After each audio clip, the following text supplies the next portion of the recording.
नमस्कार दोस्तों, अगर आप बीपीएससी 105 की तैयारी कर रहे हैं और इस बात से परेशान हैं कि तुलनात्मक राजनीति के सिद्धांत ब्राज़ील, नाइजीरिया जैसे जटिल टॉपिक्स को एग्जाम में कैसे लिखें, तो यह वीडियो सिर्फ आपके लिए है। इस वीडियो में मैंने पिछले साल के पेपर का एनालिसिस करके उन महत्वपूर्ण सवालों को चुना है जो जून 2026 की परीक्षा में आने की पूरी संभावना रखते हैं।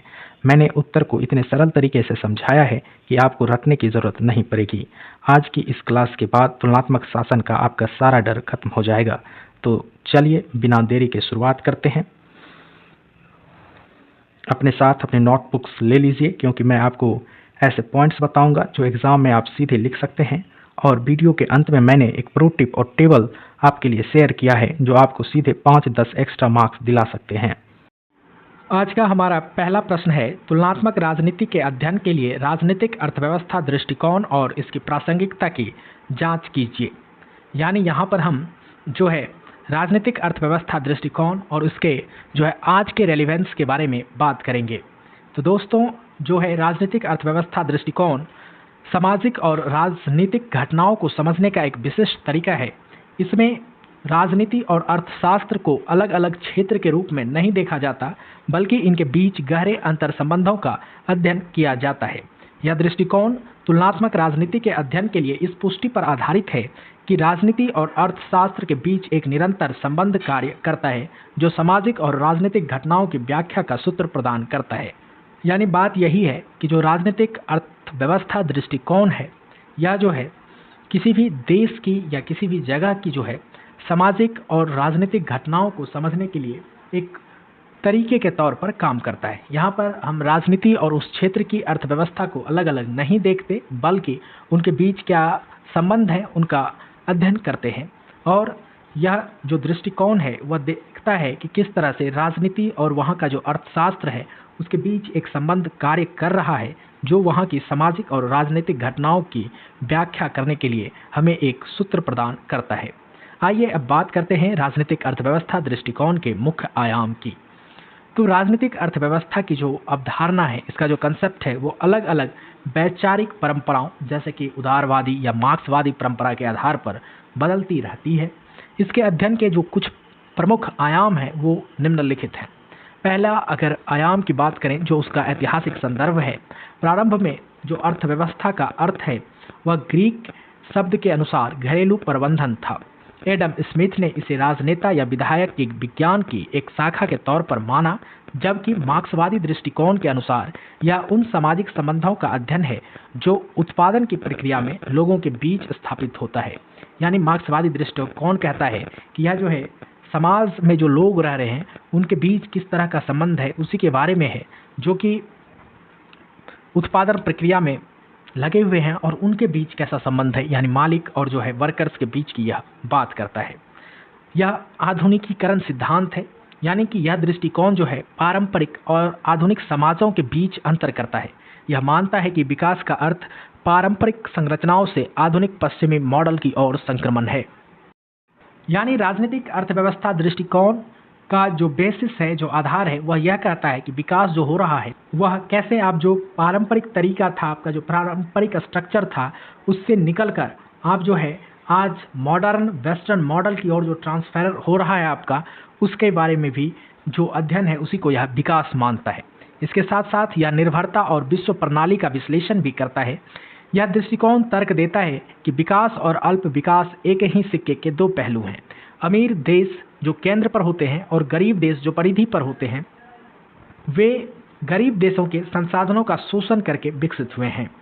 यानी राजनीतिक अर्थव्यवस्था दृष्टिकोण यही कहता है कि जो आज आप दुनिया में अमीर देशों को देख रहे हैं, या गरीब देशों में मौजूद संसाधनों का शोषण करके ही विकसित हुए हैं। इमैनुअल बालस्ट्रीन के अनुसार दुनिया एक विश्व व्यवस्था है जो पूंजीवादी बाजार से जुड़ी है।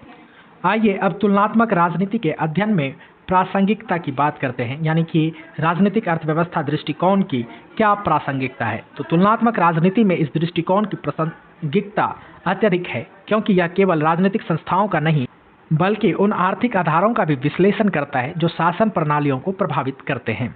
यानी यह सिर्फ राजनीतिक जो संस्थान है उसकी बात नहीं करता, बल्कि जो यह है वह उन सारे इकोनॉमिक बेसिस की बात करता है जो शासन प्रणाली को प्रभावित करते हैं। इसके आधार पर जो है देशों का वर्गीकरण किया जाता है। यह दृष्टिकोण विकास के श्रेणीबद्ध पैमाने पर विभिन्न देशों और संस्कृतियों को वर्गीकृत करने और उनके बीच परिवर्तन के पथ को समझने में मदद करता है। यानी कि जो कोई देश है उसका जो क्लासिफिकेशन होगा, यानी कि वहाँ की संस्कृति क्या है और वो किस तरह से ट्रांसफॉर्म होकर परिवर्तन से गुजर कर यहाँ तक आई है, उसका क्या रास्ता है, उसको जो है यह अध्ययन करता है। इसके साथ साथ यह राज्य की प्रकृति का विश्लेषण करता है। तुलनात्मक राजनीति में यह समझना महत्वपूर्ण है कि राज्य किसके हितों के लिए काम कर रहा है, क्या वह पूंजीपति या वहाँ के रहने वाले लोगों के लिए काम कर रहा है। रॉल्फ मिलीवेंड और हमजा अल्वी जैसे विद्वानों ने इसके माध्यम से बताया कि कैसे राज्य विभिन्न वर्ग जैसे कि पूंजीपति, जमींदार और पेशेवर के बीच मध्यस्थता का काम करता है। यानी कि राज्य किस तरह से अपनी योजनाओं में जो है पूंजीपति लोग, जो पेशेवर लोग हैं, उसको हैंडल करते हैं, इसकी यह बात करता है। इसके साथ साथ यह जो है वैश्वीकरण और नव उदारवाद के प्रभाव की भी बात करता है। तो समकालीन तुलनात्मक अध्ययन में यह दृष्टिकोण यह समझने में मदद करता है कि कैसे विश्व बैंक और IMF जैसी संस्थाएं सुशासन और बाजार उदारीकरण के माध्यम से विकासशील देशों की राजनीति को प्रभावित करते हैं। यह बताता है कि कैसे आर्थिक नीतियों के कारण राज्य की जो है भूमिका वह बदल रही है। तो जो यह राजनीतिक अर्थव्यवस्था दृष्टिकोण है, यह बात करती है कि कैसे जो है IMF या विश्व बैंक जैसी संस्थाएं अलग अलग देशों की राजनीति को भी प्रभावित कर रही है। वह जो है विकास के नाम पर अगर जो है अमेरिका के हित की सरकारें होती हैं तो उनको जो है ज़्यादा फंड देती है, अगर नहीं होती तो उसके फंड्स को रोक देती है, और कैसे यह भी बताने का प्रयास करती है कि किस तरह से जो आर्थिक नीति है इसके कारण राज्य की जो भूमिका है वह बदल रही है। इसके साथ साथ यह जो दृष्टिकोण है वह वर्ग विश्लेषण भी करता है। यह दृष्टिकोण राजनीति को केवल चुनाव या कानून तक नहीं सीमित रखता, बल्कि यह वर्ग संघर्ष और शक्ति संतुलन के आधार पर राजनीतिक शासन की भी तुलना करता है। यानी कि मार्क्स के विचारों से यह जो है प्रभावित है, यह वर्ग संघर्ष की बात करता है, शक्ति संतुलन के आधार पर जो है वहाँ के राजनीतिक शासन की तुलना करता है कि राज्य के किस वर्ग को कितना प्रतिनिधित्व है, क्या है, नहीं है, और उसका जो पॉलिसीज़ है, जो नीतियाँ हैं, वो किस तरह से बन रही हैं। तो निष्कर्ष के तौर पर आप कह सकते हैं कि राजनीतिक अर्थव्यवस्था दृष्टिकोण तुलनात्मक राजनीति को एक व्यापक फलक प्रदान करता है। यह स्पष्ट करता है कि किसी भी देश की राजनीतिक स्थिरता या अस्थिरता उसकी आर्थिक संरचना और वैश्विक आर्थिक संबंधों से अलग करके नहीं देखा जा सकता है। यह दृष्टिकोण आर्थिक शक्तियों और राजनीतिक के जटिल अंतर्संबंधों में महत्वपूर्ण अंतर्दृष्टि प्रदान करता है, जो विकासशील और विकसित देशों के बीच संतुलन को समझने के लिए अनिवार्य है। यानी मोटे मोटे तौर पर यह कहा जाए तो राजनीतिक अर्थव्यवस्था दृष्टिकोण के बारे में यह समझिए कि यहाँ पर जो है तुलनात्मक राजनीति को अलग अलग पक्षों में देखा जाता है। यह बताता है कि कोई भी देश राजनीतिक तौर पर अस्थिर या अस्थिर है तो उसके पीछे किस तरह की आर्थिक संरचना है, कैसा उसका जो है वर्ल्ड लेवल पर आर्थिक संबंध है। इसके साथ साथ यह जो है उस देश की जो इकोनॉमिक पावर है और वहाँ का जो पॉलिटिक्स है उसके जो कम्प्लेक्स संबंध है उसके लिए हमें जानकारी प्रदान करने का काम करता है, और यह बताता है कि कैसे विकासशील और विकसित देश जो है शक्ति संतुलन बनाए हुए हैं, इसके ऊपर भी यह चर्चा करता है। तो दोस्तों, उम्मीद है कि आप जो है यह प्रश्न समझ गए होंगे। चलिए अगले प्रश्न की ओर चलते हैं, और हमारा अगला प्रश्न है प्रणाली दृष्टिकोण की विशेषताओं की व्याख्या कीजिए।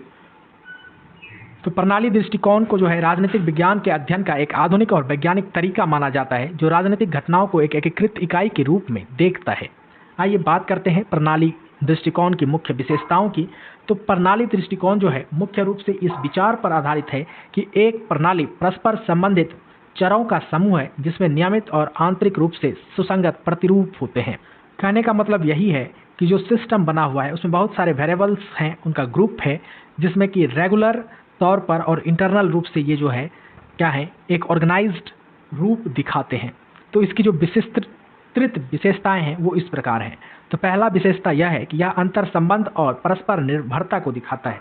एक प्रणाली के हिस्से न केवल एक दूसरे से संबंधित होते हैं बल्कि वो एक दूसरे के साथ परस्पर क्रिया भी करते हैं। इसका अर्थ है कि संपूर्ण प्रणाली के संचालन को समझे बिना उसके किसी एक भाग के कार्य को पूरी तरह समझा नहीं जा सकता है। यानी जब तक आप पूरा सिस्टम नहीं समझिएगा उसका कोई भी एक हिस्सा आपको समझ में आने वाला नहीं है। इसके साथ साथ यह जो है समग्रता की बात करता है, यानी प्रणाली दृष्टिकोण का एक सामाजिक घटना को अलग थलग रूप में नहीं देखता, बल्कि वह इस घटना को कई भागों से मिलकर एक संपूर्ण इकाई के रूप में मानता है। यह एक जीवंत इकाई है जिसका अपना अस्तित्व और लक्ष्य होता है। इसके साथ साथ यह स्व विनियमन और रखरखाव की भी बात करता है। इस दृष्टिकोण की एक मुख्य चिंता यह है कि प्रणाली स्वयं को कितनी बेहतर तरीके से बनाए रखते हैं या गिरावट या क्षय की चुनौतियों का सामना कैसे करती है, यानी जो बदलाव आ रहे हैं उसके कैसे ये हैंडल कर पा रहा है। यह एक स्वविनियमित प्रणाली है, यानी ऑटोमेटिक सिस्टम है जो अपनी प्रक्रियाओं को स्वयं समायोजित कर सकती है। कहने का मतलब यही है कि यह एक ऑटोमेटिक सिस्टम है जो अपने प्रोसेस को स्वयं कंट्रोल कर सकती है, उसके अनुसार यह जो है अपने आप को एडेप्ट कर सकती है। इसके साथ साथ यह जो है आगत निर्गत तंत्र के तौर पर काम करती है। प्रणाली जो है अपने पर्यावरण से आगत यानी मांग और समर्थन को प्राप्त करती है और एक रूपांतरण प्रक्रिया के माध्यम से उसे निर्गत करती है, और निर्गत करने के तौर पर यह जो है नीतियों और निर्णयों का सहारा लेती है। इसके साथ साथ यह जो है प्रतिपुष्टि यानी फीडबैक तंत्र का भी काम करती है। जब प्रणाली का निर्गत पर्यावरण को प्रभावित करता है और बदले में आगत को संशोधित करता है तो उसे जो है प्रतिपुष्टि कहा जाता है। तो यह जो सिस्टम प्रणाली है वह तंत्र को गतिशील बनाए रखने और स्वयं को बनाए रखने में मदद करता है इस पूरे सिस्टम को। इसके साथ साथ इसकी जो है पर्यावरण और सीमाओं से भी संबंधित बातें हैं, यानी प्रत्येक प्रणाली का एक निश्चित वातावरण के भीतर काम करती है। यहाँ पर प्रणाली और उसके वातावरण को अलग करने वाली रेखा को सीमा के रूप में जाना जाता है। यानी जो भी चीज़ें हैं वो अगर एक सीमा के अंदर हैं तो वह एक प्रणाली का हिस्सा है और उसका वातावरण एक जैसा होगा, लेकिन अगर अलग हो रही है तो उसका जो है वातावरण अलग अलग होगा। अब आइए लक्ष्य प्राप्ति की भी यह बात करता है। तो कोई भी प्रणाली बिना किसी विशिष्ट पहचान योग्य लक्ष्य के लंबे समय तक अस्तित्व में नहीं रह सकती। लक्ष्यों का अनुसरण करना इस दृष्टिकोण का एक महत्वपूर्ण उद्देश्य है। यानी कि सिस्टम क्यों बनाया जाता है, ताकि टारगेट अचीव करने के लिए। तो इसी तरह से ये जो प्रणाली है इसका विशिष्ट पहचान योग्य लक्ष्य है। अगर ये नहीं है तो ये प्रणाली लंबे समय तक नहीं टिकी रहेगी। तो लक्ष्य को पाने के लिए जो मार्ग अपनाती है वही इस दृष्टिकोण का महत्वपूर्ण उद्देश्य है। इसके साथ साथ यह विविधता में एकता की बात करती है।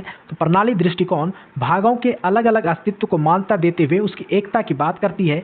यह दृष्टिकोण मानता है कि प्रत्येक का हिस्सा जो है वो दूसरे हिस्से को प्रभावित कर रहा है और बदले में स्वयं भी प्रभावित होता है। तो निष्कर्ष के तौर पर हम कह सकते हैं कि प्रणाली दृष्टिकोण राजनीतिक व्यवस्था को गतिशील और व्यवस्थित ढांचे के रूप में प्रस्तुत करता है। यह जो है संस्थाओं के औपचारिक ढांचे से परे जाकर के राजनीति के कार्य, उसकी प्रक्रियाएं और व्यवहारों का अवलोकन करता है और इन सब चीज़ों के आधार पर अपना दृष्टिकोण निर्धारित करता है। उम्मीद है कि आप भी यह प्रश्न समझ गए होंगे। चलिए अगले प्रश्न की तरफ बढ़ते हैं। हमारा तीसरा प्रश्न है, विकासशील देशों में राज्य की उदारवादी और मार्क्सवादी समझ का संक्षेप में वर्णन कीजिए। यानी जो देश अब डेवलपमेंट की ओर बढ़ रहे हैं तो वहाँ पर उदारवादी और जो मार्क्सवादी थॉट है उसका क्या प्रभाव पड़ रहा है।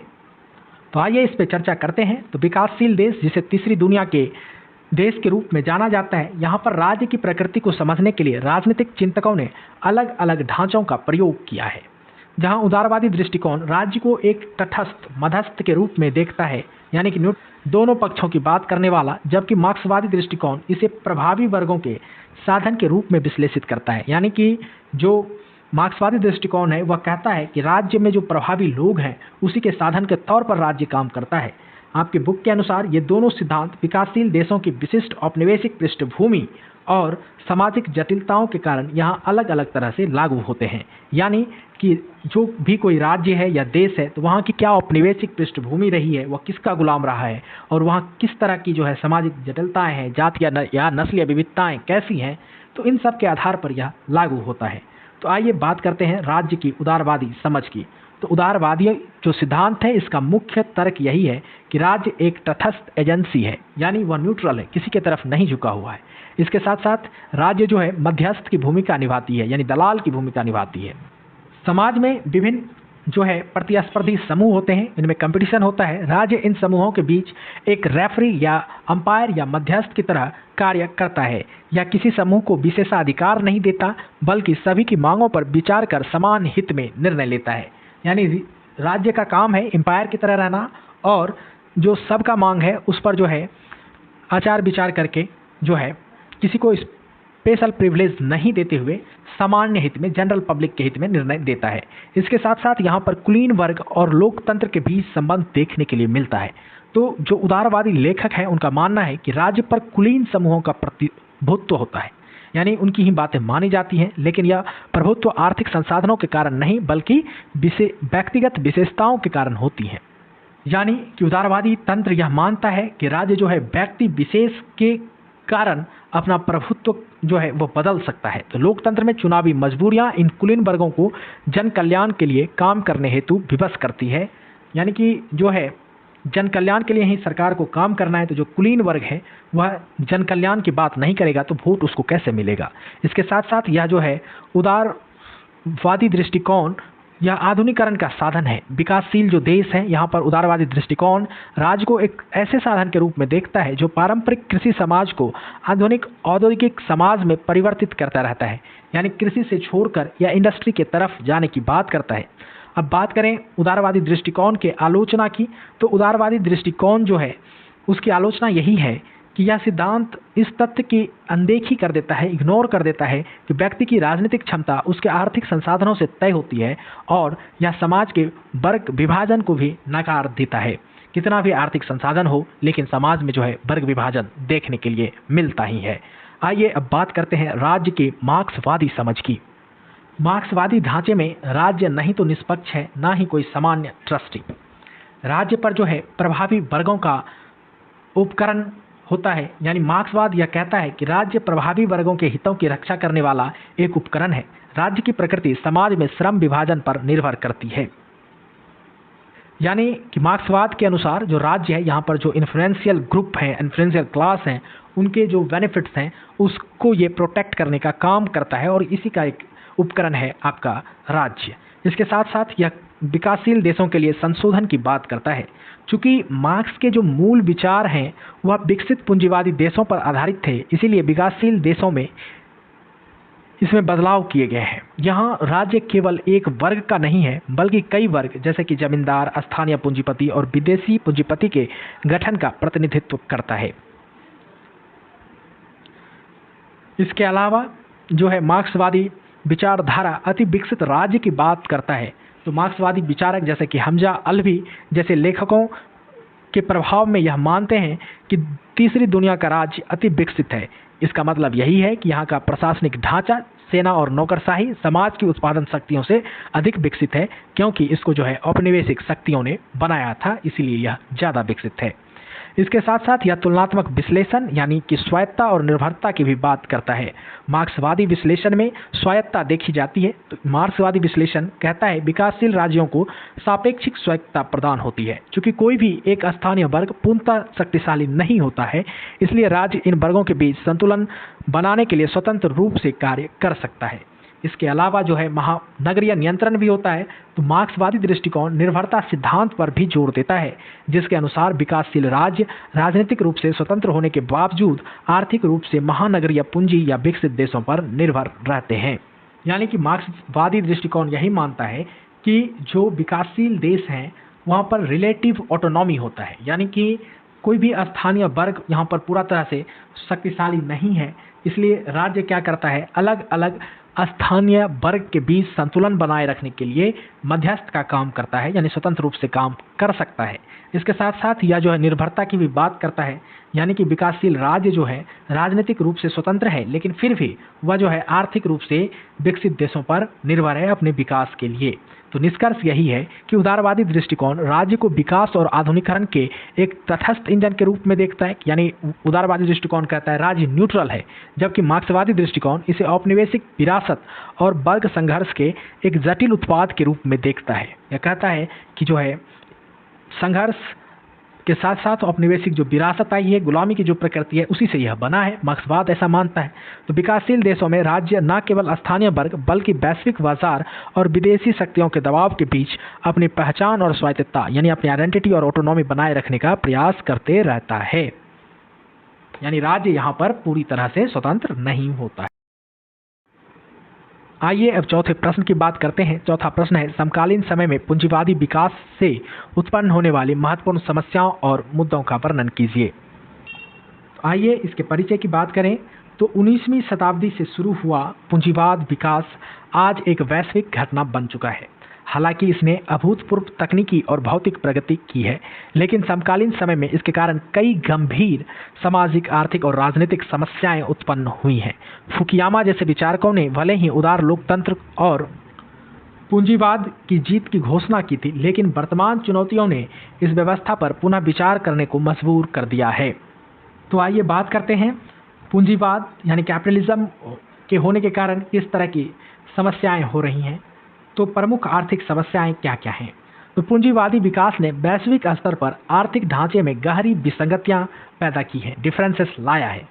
पहली बात है बढ़ती असमानता। पूंजीवाद ने होने यानी अमीर लोग और ना होने गरीब लोग, इनके बीच एक अल्पकल्पनीय खाई पैदा कर दी है। थॉमस पिकेटी कहता है कि पूंजी पर वापसी की दर आर्थिक विकास की दर से अधिक रही है, जिससे धन का संचय कुछ ही हाथों में रह गया है। यानी पिकेटी यही कहता है कि जो आप पूंजी निवेश किए हैं और उस पर जो वापस होगा आपको, यह आर्थिक विकास के दर से बहुत ज़्यादा होगा। इसीलिए जो निवेश करेगा उसके हाथ में ही जो है पूरा धन आकर के संचित हो जाएगा, जमा हो जाएगा। इसके साथ साथ जो है स्थिर वेतन और बेरोजगारी की बातें हैं। तकनीकी प्रगति के बावजूद श्रमिकों के जो वास्तविक वेतन है उसमें स्थिरता आई है और बेरोजगारी की भी समस्या बढ़ रही है। यानी लेबर का जो है बेज फिक्स है वो ज़्यादा बढ़ नहीं रहा है और एम्प्लॉयमेंट देखने के लिए मिल रहा है। इसके साथ साथ जो ऋण है उसका भी स्तर बढ़ता जा रहा है। सार्वजनिक और निजी ऋण के बढ़ते स्तर ने जो है वैश्विक वित्तीय अस्थिरता को जोखिम में डाल दिया है। इसके अलावा जो है राजनीतिक मुद्दे और लोकतांत्रिक संकट भी पूंजीवादी अर्थव्यवस्था के कारण देखने के लिए मिल रहा है। तो पूंजीवाद विकास का प्रभाव केवल अर्थव्यवस्था तक सीमित नहीं है, बल्कि इसने लोकतांत्रिक संस्थानों को भी प्रभावित किया है। सबसे पहला काम इसने जो किया है वह लोकतंत्र का अपहरण करने का किया है। तो जो आज का समय है इसमें आर्थिक शक्ति ही राजनीतिक शक्ति बन गई है। मार्टिन गिलेंस और बेंजामिन पेज का अध्ययन यह बताता है कि नीति जो निर्धारण होता है इस पर औसत नागरिकों के बजाय आर्थिक संभ्रांत वर्ग का जो है यह प्रभाव ज़्यादा है। यानी जब भी पॉलिसी बन रहा है तो कॉमन पब्लिक के अलावा जो है जो इकोनॉमिकली पूरा एकदम पावरफुल लोग हैं उन्हीं का जो है डोमिनेंस देखने के लिए मिल रहा है, जिससे डेमोक्रेसी का हाईजैकिंग हो रहा है। इसके साथ साथ यह जो है भ्रष्टाचार और पक्षपात पर भी बात करता है। तो पूंजीवाद के प्रभाव से राजनीति में प्रभावपूर्ण खरीद और उच्च स्तर पर भ्रष्टाचार देखा जा रहा है, जिससे सरकार पर जनता का विश्वास कम हो गया है। जनता किसी और को सरकार चुनती है, लेकिन पूंजीवाद के कारण किसी और की सरकार बन जाती है। इसके अलावा अति पक्षपात भी देखने के लिए मिलता है। राजनीतिक व्यवस्था में अति पक्षपात की भावनाएं बढ़ी हैं, जिसके कारण सामाजिक ताने बाने को नुकसान पहुंच रहा है। इसके अलावा जो है पूंजीवाद के कारण सामाजिक और सांस्कृतिक चुनौतियां भी देखने के लिए मिल रही हैं। रॉबर्ट डी कपलान जैसे विचारकों ने चेतावनी दी कि पूंजीवाद के अनियंत्रित विकास से आगामी अराजकता पैदा हो सकती है, यानी आने वाले फ्यूचर में टेंशन्स होंगे। यहाँ पर सामाजिक तनाव देखने के लिए मिल सकता है, क्योंकि आय में भारी असंतुलन होगा। इसके कारण समुदाय में तनाव और आतंकवाद जैसी समस्याएं बढ़ेंगी। इसके अलावा जो है पहचान का संकट देखने के लिए मिलेगा, यानी जो प्रवासी हैं उनके प्रति लोगों में नाराजगी, नस्लवाद और जातीय पहचान और लिंग के आधार पर तनाव में वृद्धि हुई है और आने वाले समय में और होगी। इसके साथ साथ यह बाजार समाज के उदय की भी बात करता है।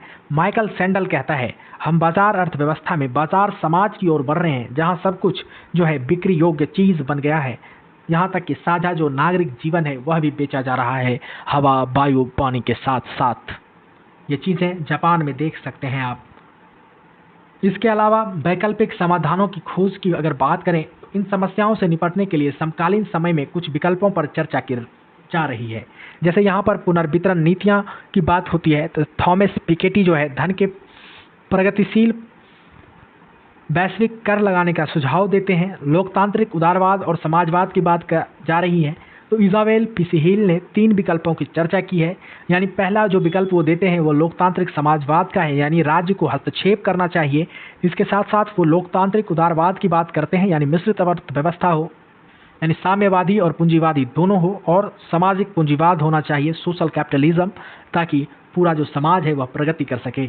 इसके अलावा यह जो है बाजार नियंत्रण पर भी बात करता है। तो विलियम गैल्वेस्टन का मानना है कि एक निश्चित बिंदु से परे आर्थिक असमानता लोकतंत्र के लिए खतरा है, इसलिए बाजार जो है सरकार द्वारा पूरक होना चाहिए। सरकार को जो है बाजार को नियंत्रित करने का प्रयास करना चाहिए। तो आइए निष्कर्ष के तौर पर हम यह कह सकते हैं कि समकालीन जो पूंजीवादी विकास है, इसने जहां भौतिक सुख सुविधाएं तो हमें दी हैं, लेकिन इसने अन्याय और असमानता की पराकाष्ठा भी पैदा की है। जब तक पूंजीवादी बाजार को लोकतांत्रिक मूल्यों और सामाजिक न्याय के साथ संतुलित नहीं किया जाएगा, तब तक ये समस्याएं वैश्विक स्थिरता के लिए चुनौती बनी रहेंगी। यानी कि ग्लोबल जो है अस्थिरता बनी रहेगी, कभी कहीं लड़ाई झगड़ा युद्ध होगा अलग अलग राज्यों के बीच, तो इसके लिए जो है हमें क्या करना होगा, पूंजीवाद को सामाजिक न्याय और मूल्यों के साथ कंट्रोल करना होगा। तो उम्मीद है यह प्रश्न आप जो है बिल्कुल अच्छी तरह से क्रिस्टल क्लियर तरीके से समझ गए होंगे। तो चलिए, ये हमारा था चौथा प्रश्न। बढ़ते हैं अगले 5वें प्रश्न की ओर, जहां पर यह प्रश्न है कि निम्नलिखित पर 200 शब्दों में संक्षिप्त टिप्पणियां लिखना है। पहला है बी औपनिवेशीकरण और दूसरा है चीन में साम्यवादी पार्टी की संरचना। तो आइए बात करते हैं बी औपनिवेशीकरण की, यानी डीकोलोनाइजेशन की। तो बी औपनिवेशीकरण का अर्थ केवल प्रत्यक्ष राजनीतिक नियंत्रण का अंत नहीं है, बल्कि यह उपनिवेशवाद के सभी प्रारूपों को समाप्त करने की एक व्यापक प्रक्रिया है। यानी डीकोलोनाइजेशन जो है वह उपनिवेशवाद के तौर पर जो भी राज्य रहा है वहाँ पर जो सभी रूप हैं उसको वह खत्म करने की बात करता है। तो 20वीं शताब्दी के मध्य में यूरोपीय साम्राज्यों के टूटने से एशिया, अफ्रीका और प्रशांत क्षेत्र में लगभग 100 से नए राष्ट्र राज्यों का उदय हुआ। क्वामे न्क्रुमा जैसे विचारक ने स्पष्ट किया है कि स्वतंत्रता के बाद भी नव उपनिवेशवाद के माध्यम से आर्थिक और सांस्कृतिक नियंत्रण बना रहता है, जिसे पूरी तरह से खत्म करना ही भी उपनिवेशीकरण है। यानी कि ये जो न्क्रुमा है ये कहते हैं कि देश तो आज़ाद हो गया है, लेकिन अब वहाँ पर जो है नया उपनिवेशवाद आ गया है। यानी कि उस देश की जो आर्थिक और सांस्कृतिक नीति है उसको जो है आज भी दूसरा देश कंट्रोल कर रहा है, जिसको अगर आप एक्चुअली खत्म कर देते हैं तो यही आपका बी औपनिवेशीकरण है। तो आइए बात करते हैं स्वतंत्रता के प्रतिरूप यानी पैटर्न की। तो टेक्स्ट जो है इसके अनुसार यानी बुक के अनुसार औपनिवेशीकरण की प्रक्रिया के 2 मुख्य रूप थे। पहला था स्वतंत्रता आंदोलन, जहां संघर्ष केवल राजनीतिक शक्तियों को औपनिवेशिक आकाओं से स्थानीय लोगों को हस्तांतरित करने तक ही सीमित था। इसके बाद दूसरा था मुक्ति संघर्ष, यहाँ पर विदेशी शासन के साथ साथ अन्यायपूर्ण सामाजिक आर्थिक व्यवस्था को भी बदलने की लड़ाई थी। अब बात करें कि औपनिवेशीकरण के कारक क्या क्या रहे हैं। तो डीकोलोनाइजेशन जो हुआ है उसमें राष्ट्रवाद का उदय एक महत्वपूर्ण भूमिका निभाई है। तो पश्चिमी मूल्यों के शिक्षा प्रवेश ने उपनिवेशों में राष्ट्रीय जागरूकता जगाई। इसके साथ साथ विश्व युद्धों का प्रभाव दिखा। द्वितीय विश्व युद्ध के बाद यूरोपीय शक्तियों का कमजोर होना और संयुक्त राष्ट्र की स्थापना ने इस प्रक्रिया को तेज किया। इसके साथ साथ जो है इसके लिए वैचारिक प्रेरणा रूसी क्रांति और मार्क्सवाद जैसे चीज़ों से मिलती है, जिसने यह विश्वास दिलाया कि साम्राज्यवादी ताकतों को हराया जा सकता है। इसके अलावा बहुत सारी विविध प्रक्रियाएं हुई। औपनिवेशीकरण के तरीके जो है अलग अलग रहे। भारत के देशों में यह आंदोलन के माध्यम से हुआ, जबकि अल्जीरिया, वियतनाम और इंडोनेशिया के लिए यह एक लंबा संघर्ष रहा। कुछ क्षेत्रों में अंतर्राष्ट्रीय हस्तक्षेप के माध्यम से भी यह संपन्न हुआ। तो निष्कर्ष यही है कि बी औपनिवेशीकरण ने केवल दुनिया का मानचित्र नहीं बदला, बल्कि तीसरी दुनिया या ग्लोबल साउथ जैसी नई राजनीतिक पहचानों को भी जन्म दिया, जो भी आज की वैश्विक विरासत और विकास की चुनौतियों से जूझ रही हैं। चलिए अब बात करते हैं चीन में कम्युनिस्ट पार्टी की संरचना की। तो चीन की जो कम्युनिस्ट पार्टी है सीपीसी, यह एक अत्यधिक एकीकृत और पदानुक्रमित संगठन है जो लोकतांत्रिक केंद्रीयवाद के सिद्धांत पर कार्य करता है। इसकी संरचना मुख्य रूप से 3 स्तरों में विभाजित है, जो कि केंद्रीय स्तर है, स्थानीय स्तर है और प्राथमिक स्तर है। तो आइए बात करते हैं केंद्रीय स्तर के प्रमुख अंग की। तो सबसे ऊपर है नेशनल पार्टी कांग्रेस। यह पार्टी का सर्वोच्च निकाय है, जिसकी बैठक हर 5 साल में एक बार होती है और इसमें लगभग 2300 प्रतिनिधि नीतियों और दिशा निर्देश पर चर्चा करते हैं। इसके अलावा जो है केंद्रीय समिति है, तो वहाँ की कांग्रेस द्वारा चुनी गई समिति में लगभग 370 सदस्य होते हैं। यह पोलित ब्यूरो और महासचिव का चुनाव करती है।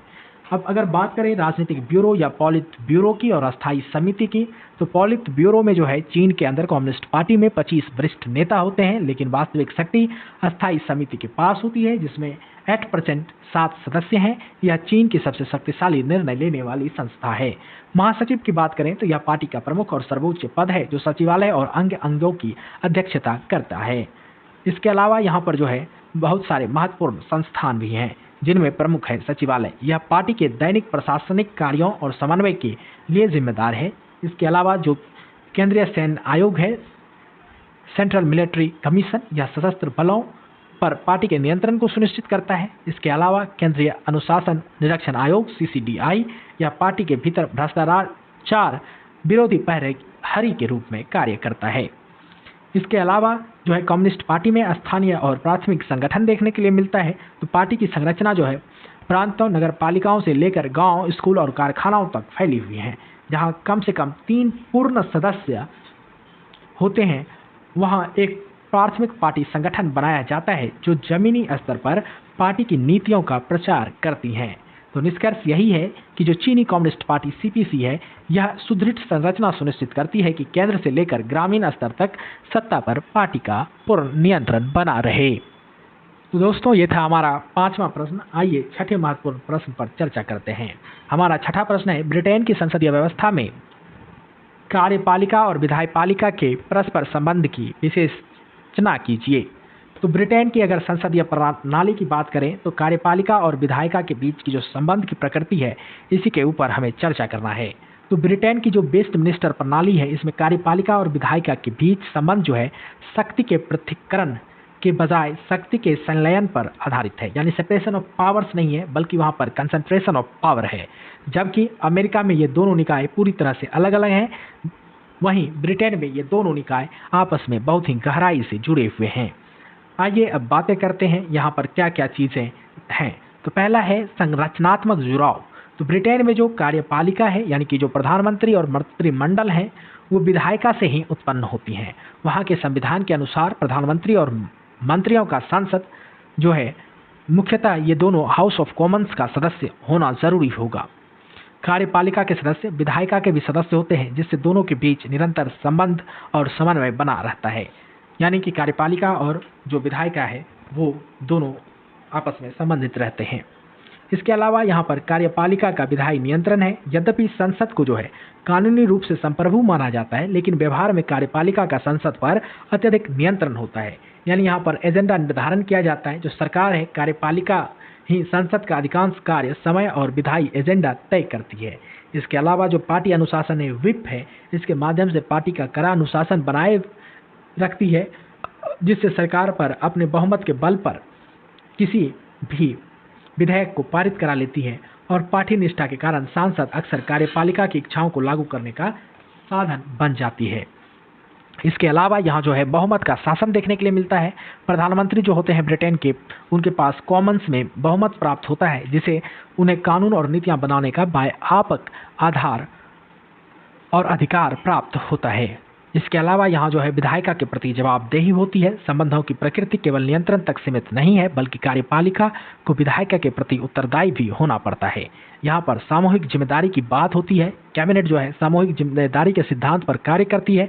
यदि सरकार हाउस ऑफ कॉमन्स में अविश्वास प्रस्ताव हार जाती है, तो पूरी सरकार को जो है इस्तीफा देना पड़ता है।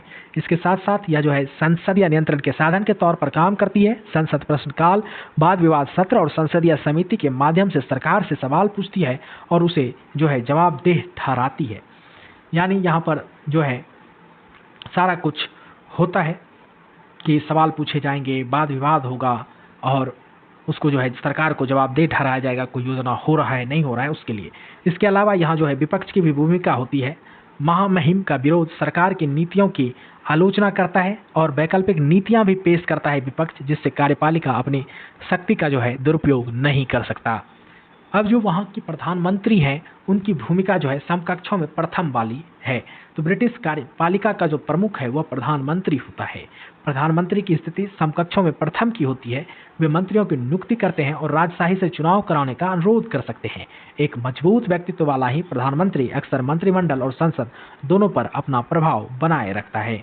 तो निष्कर्ष यही है कि ब्रिटेन में कार्यपालिका और विधायिका के बीच संबंध जो है वह परस्पर निर्भरता का है।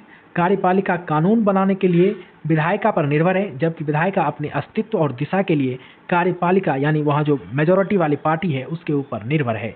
यह व्यवस्था एक और शासन में स्थिरता सुनिश्चित करती है, तो दूसरी ओर लोकतांत्रिक जिम्मेदारी को भी बनाए रखती है। आइए अब जो है 7वें प्रश्न पर चलते हैं। यहाँ पर भी हमें जो है 2 अलग अलग प्रश्न को देखना है, जहाँ पर प्रत्येक पर 200 शब्दों में संक्षिप्त टिप्पणी लिखना है। पहला है अति विकसित राज्य की अवधारणा और दूसरा है संसदीय सर्वोच्चता। तो आइए समझते हैं अति विकसित राज्य की अवधारणा। तो अति विकसित राज्य की जो अवधारणा है, इसका जो कंसेप्ट है वह विकासशील या उत्तर औपनिवेशिक देशों के संदर्भ में यह उपयोग किया जाता है। पश्चिमी देश में राज्य समाज की आंतरिक गतिशीलता और पूंजीवादी वर्गों की जरूरतों से विकसित हुआ, लेकिन तीसरी दुनिया में इसे औपनिवेशिक शक्तियों द्वारा बाहर से थोपा गया। यानी कि औपनिवेशिक शक्तियों के कारण ही जो है राज्य बना। तो औपनिवेशिक शासकों ने मूल निवासियों पर नियंत्रण पाने और आर्थिक शोषण करने के लिए एक अधिक मजबूती कानूनी और संस्थागत ढांचा तैयार किया था, जिसे अति विकसित कहा जाता है। आइए अब इस अति विकसित राज्य की अवधारणा में उसकी विशेषताओं को देखते हैं। तो सबसे पहली विशेषता है उसकी असंगत संरचना। यह राज्य उस समाज के बहुत आगे होता है जिसमें वह स्थित है। यह स्थानीय वर्गों द्वारा गठित नहीं होता, बल्कि औपनिवेशिक विरासत के रूप में यह मिलता है। इसके अलावा यहाँ सेना और नौकरशाही का दबदबा होता है। चूंकि यह जो है ढांचा पूरा विदेशी शासन चलाने के लिए बना था, इसलिए इसमें सेना और नौकरशाही को जो है केंद्रीय स्थान, सेंट्रल पोजीशन प्राप्त है। स्वतंत्र होने के बाद भी ये संस्थाएं समाज पर हावी रहती है। आइए अन्य विशेषताओं की बात करें तो यहाँ पर जो है लोकतांत्रिक संस्थाओं की कमजोरी होती है, यानी जो अति विकसित राज्य हैं इसमें निर्वाचित प्रतिनिधि होने के बावजूद वास्तविक शक्ति नौकरशाही के पास रहती है। राजनेता अक्सर जनता और राज्य के बीच केवल दलाल की भूमिका तक ही सीमित हो जाते हैं। तो निष्कर्ष के तौर पर जो है जाने से पहले जो यहाँ पर राज्य की अस्वायत्तता है उसकी बात करें तो राज्य की जो स्वायत्तता है, इस अवधारणा के अंतर्गत राज्य के प्रमुख वर्ग जैसे जमींदार या स्थानीय पूंजीपति से अपेक्षाकृत स्वायत्तता प्राप्त होती है। चूंकि कोई भी वर्ग इतना मजबूत नहीं होता कि राज्य पर पूर्ण नियंत्रण कर सके, इसलिए राज्य इन वर्गों के बीच मध्यस्थ की भूमिका निभाते हुए अपनी शक्ति को बनाए रहता है। अब निष्कर्ष की बात करें तो अति विकसित राज्य जो है तीसरी दुनिया के देशों के जटिल सामाजिक गठन का प्रोडक्ट है, उत्पाद है। यह एक ऐसी शक्तिशाली प्रशासनिक ढांचा है जो अपनी जड़ों के बिना समाज के ऊपर खड़ा है और अक्सर विकास की प्रक्रिया को बाधित करता रहता है। आइए अब बात करें संसदीय सर्वोच्चता की। तो ब्रिटिश संवैधानिक व्यवस्था में संसदीय सर्वोच्चता का जो सिद्धांत है वह सबसे महत्वपूर्ण है। संसदीय सर्वोच्चता का सीधा अर्थ यह है कि ब्रिटेन में संसद कानून बनाने वाली सर्वोच्च संस्था है। आइए अब इसके मुख्य विशेषताओं की बात करें तो इसमें जो है असीमित शक्ति होगी, यानी संसद के पास किसी भी घरेलू निकाय की चुनौती के बिना कानून बनाने, उसे बदलने या निरस्त करने की कानूनी शक्ति है। प्रसिद्ध विचारक डी लॉमे ने कहा कि संसद एक स्त्री को पुरुष और एक पुरुष को स्त्री बनाने के अलावा सब कुछ कर सकती है, यानी इतनी जो है अनलिमिटेड पावर इनके पास होते हैं। इसके अलावा यहाँ पर जो है न्यायिक पुनर्लोकन का अभाव होता है। एबी डाइसी के अनुसार ब्रिटेन में कोई भी न्यायालय संसद के कानून को अवैध घोषित नहीं कर सकती।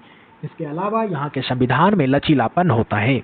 यहाँ साधारण और संवैधानिक कानून में कोई अंतर नहीं है जिससे संसद आसानी से बड़े बदलाव कर सकती है। और इसका जो है ऐतिहासिक विकास हुआ है। संसदीय सर्वोच्चता की जो शक्ति है 1688 की गौरवशाली क्रांति और 1689 के अधिकारों के विधायक के बाद पूरी तरह स्थापित हुई है। यद्यपि कानून में संसद संप्रभु है, व्यवहार में इस पर जनमत अंतर्राष्ट्रीय संधियों और राजनीतिक परंपराओं की सीमाओं पर होती है। चलिए अब पार्ट 1 के अंतिम क्वेश्चन के ऊपर चर्चा करते हैं। यह अंतिम प्रश्न है, ब्राजील और नाइजीरिया के संघवाद की तुलना व विश्लेषण कीजिए। तो सबसे पहले बात करें संघवाद की। तो संघवाद एक ऐसी राजनीतिक प्रणाली है जहां सत्ता का विभाजन केंद्र और क्षेत्रीय इकाइयों के बीच होता है। ब्राजील और नाइजीरिया दोनों ने ही अपनी विविधता को समायोजित करने के लिए संघीय ढांचा को अपनाया है, लेकिन दोनों के अनुभव एक दूसरे से काफी भिन्न हैं। जहां ब्राजील दुनिया के सबसे विकेंद्रीकृत महासंघों में से एक माना जाता है, वहीं जो नाइजीरिया है वह अत्यधिक केंद्रीकृत संघीय प्रणाली का उदाहरण है। यानी ब्राजील और नाइजीरिया में अगर संघवाद को देखा जाए तो ब्राजील में सबसे ज़्यादा विकेंद्रीकरण है, यानी डिसेंट्रलाइजेशन ज़्यादा है, जबकि नाइजीरिया में जो है सबसे अधिक सेंट्रलाइजेशन है, अधिक केंद्रीयकरण है। यानी ऊपर की सरकारें अधिक मजबूत हैं, नीचे जो है किसी तरह की सरकार है भी तो उसे छूट नहीं है। आइए इसके बारे में विस्तार से जानते हैं। तो सबसे पहले समझते हैं ऐतिहासिक पृष्ठभूमि और उद्भव को। तो बात करें ब्राजील की, तो ब्राजील में जो संघवाद का विकास है वह पुर्तगाली उपनिवेशवाद के युग से जुड़ा हुआ है। 1891 में इसने अमेरिका पर आधारित संघीय संविधान अपनाया। यहाँ की राजनीति केंद्रीयकरण और विकेंद्रीयकरण के बीच एक चक्र की तरह रही है, जिसे 1988 के संविधान संशोधन में अंततः लोकतांत्रिक विकेंद्रीकरण को मजबूती दी गई। अब बात करें नाइजीरिया की, तो नाइजीरिया जो है ब्रिटिश उपनिवेशवाद का उत्पाद है। 1964 में अंग्रेजों ने यहाँ विभिन्न नृत्य जातीय भाषाई विभाजनों को देखते हुए संघीय प्रणाली की शुरुआत की।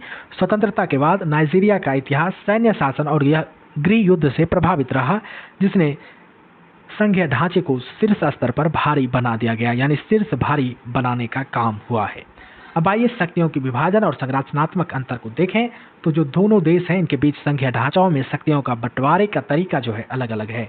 तो आइए हम इसकी विशेषता और जो है दोनों देशों की बात करें। तो शक्ति के बंटवारण को लेकर के स्तरों की संख्या देखा जाए तो ब्राजील में जो है त्रिस्तरीय है, नाइजीरिया में भी त्रिस्तरीय है।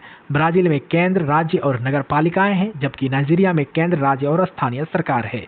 इसके अलावा जो नगर पालिकाओं की स्थिति है, ब्राजील में संविधान नगर पालिकाओं को संघीय प्रणाली का अभिन्न और स्वायत्त घटक मानता है, यानी कि नगर पालिका के पास ऑटोनॉमी है, जबकि नाइजीरिया में स्थानीय सरकारें स्वायत्त और संसाधनों के लिए केंद्र सरकार पर निर्भर है। इसके अलावा अवशिष्ट शक्तियों की बात करें तो बाकी जो बचे हुए अवशिष्ट शक्ति है वह क्षेत्र राज्यों के लिए आरक्षित है, जबकि नाइजीरिया में राज्य के पास सीमित शक्ति है, कोई ऐसा क्षेत्र नहीं है जहां राज्य को अनंत शक्ति हो। अब बात करते हैं राजकोषीय संघवाद की, यानी कि फिस्कल जो है कन्फेडरेशन की। तो ब्राजील में जो है वित्तीय विकेंद्रीकरण बहुत मजबूत है। राज्य सरकारें कुल सार्वजनिक व्यय का लगभग 40% हिस्सा खर्च करती है। यहाँ राज्य और नगर पालिकाएं अपने संसाधनों का उपयोग करने के लिए स्वतंत्र हैं, जिसमें शिक्षा और स्वास्थ्य सेवाओं में सुधार देखने के लिए मिला है ब्राजील के अंदर। जबकि नाइजीरिया की बात करें तो यहाँ जो है राजकोषीय शक्तियाँ केंद्र में ही केंद्रित है, यानी सेंट्रल गवर्नमेंट के पास ये पावर है। तेल संसाधनों से होने वाली आय का वितरण केंद्र सरकार करती है, जिससे राज्य सरकारें केवल केंद्र का विस्तार यानी एक्सटेंशन बनकर के रह गई है। केंद्र सरकार द्वारा फंड का दुरुपयोग और अवैध कटौती यहाँ की एक बड़ी समस्या है। तो जो है हमने वित्तीय बातों को भी समझा ब्राजील और नाइजीरिया के बीच। अब बात करें विविधता के समायोजन और चुनौतियों की, तो जो है नाइजीरिया में निर्जातीयता बनाम क्षेत्रीय विविधता देखने के लिए मिलती है। तो नाइजीरिया में संघवाद मुख्य रूप से निर्जातीय भाषाई और धार्मिक विविधता, यानी जैसे हौसा, फुलानी, योरूबा या इग्बो को संभालने के लिए है। इसके विपरीत ब्राजील में क्षेत्रीय और आर्थिक असमानता संघीय राजनीति का एक प्रमुख केंद्र है। इसके अलावा जो है प्रतिनिधित्व की भी समस्या देखने के लिए मिलती है। ब्राजील में जनसंख्या की असमानता के कारण विधायिका में दुर्भावना की स्थिति है, क्योंकि ब्राजील में जनसंख्या जो है वो अनइवनली डिस्ट्रीब्यूट है, जहां कम आबादी वाले राज्यों के पास अधिक आबादी वाले राज्यों के बराबर सौदेबाजी की शक्ति है, यानी कि सेम पावर है कम आबादी में भी और ज़्यादा आबादी में भी। तो इसके कारण से क्या है कि लोगों को एक दूसरे के प्रति दुर्भावना है। जबकि नाइजीरिया में अल्पसंख्यक समूहों को अभी भी लगता है कि संघीय ढांचा जो है उनकी चिंताओं को दूर करने में विफल रहा है। अब बात करें दोनों देशों में सैन्य शासन के प्रभाव की, तो दोनों ही देशों ने सैन्य तानाशाही का अनुभव किया है, जिसने संघवाद को प्रभावित किया है दोनों ही देशों में। तो ब्राजील में सैन्य शासन 1964 से 1985 तक रहा। इसके दौरान जो है केंद्रीयकरण बढ़ा, लेकिन 1988 के बाद केंद्रीयकरण को पलटकर पूरी तरह से विकेंद्रीकरण कर दिया गया। जबकि नाइजीरिया में सैन्य शासन ने राज्यों की संख्या 4 से बढ़ाकर 36 कर दी, ताकि कोई एक क्षेत्र केंद्र को चुनौती ना दे सके। राज्य को इतना तोड़ा गया, 4 से 36 बनाया गया, लेकिन इससे राज्य आर्थिक रूप से केंद्र पर अधिक निर्भर हो गए।